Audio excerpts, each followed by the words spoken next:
போகர் சித்தர் யார்?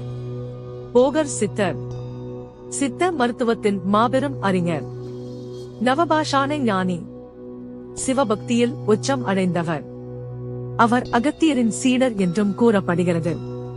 போகரின் விசேஷ தன்மை: போகர் உடலை சூட்சுமமாக மாற்றும் கலையில் வல்லவர். ஒரு இடத்தில் இருந்து மற்றொரு இடத்துக்கு உடல் மாற்றம் இன்றி செல்லும் சக்தி பெற்றவர். இதையே காயகற்பம் என்கிறார்கள். போகர் சதுரகிரி. போகர் சித்தர் சதுரகிரியை தனது தவ நிலமாக தேர்ந்தெடுத்தார். ஏன்? அரிய மூலிகைகள், பூமியின் சக்தி மையம், சித்தர்களின் நடமாட்டம். சந்தன மகாலிங்கம். போகர் கதை. சதுரகிரியில் உள்ள சந்தன மகாலிங்கம் போகர் சித்தரால் பிரதிஷ்டை செய்யப்பட்டதாக நம்பப்படுகிறது. லிங்கம் சந்தனம் பூசினார். குளிர்ச்சி, பின்னர் வெப்பம் உணரப்படும். இது நவபாஷான சக்தியின் அடையாளம்.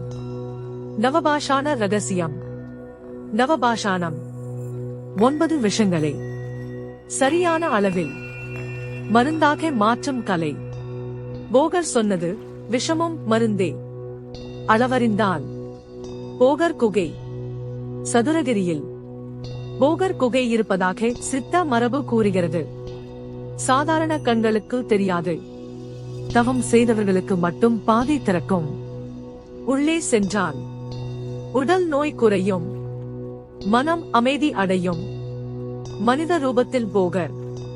பக்தர்கள் அனுபவம்: வழி தவறியவர்களுக்கு ஒரு சாமியார் வந்து சரியான பாதை காட்டுவார்.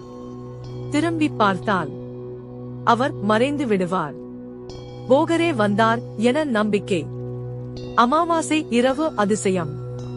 அமாவாசை இரவுகளில் சந்தன மணம் காற்றில் பரவும். திடீர் ஒளி மினுக்கு, மந்திர ஒலி போல அதிர்வு. போகர் தியான சக்தி என நம்பப்படுகிறது. போகர் எழுத்துக்கள்.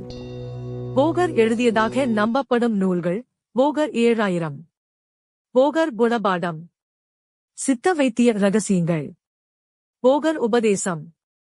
போகர் சொன்ன 3 மந்திரங்கள்: உடல் கோவில், மூச்சே மந்திரம், அறிவே சிவம். போகர் கூறும் சதுரகிரி அர்த்தம்: சதுரகிரி மலையல்ல, மனிதனின் உள்ளம்.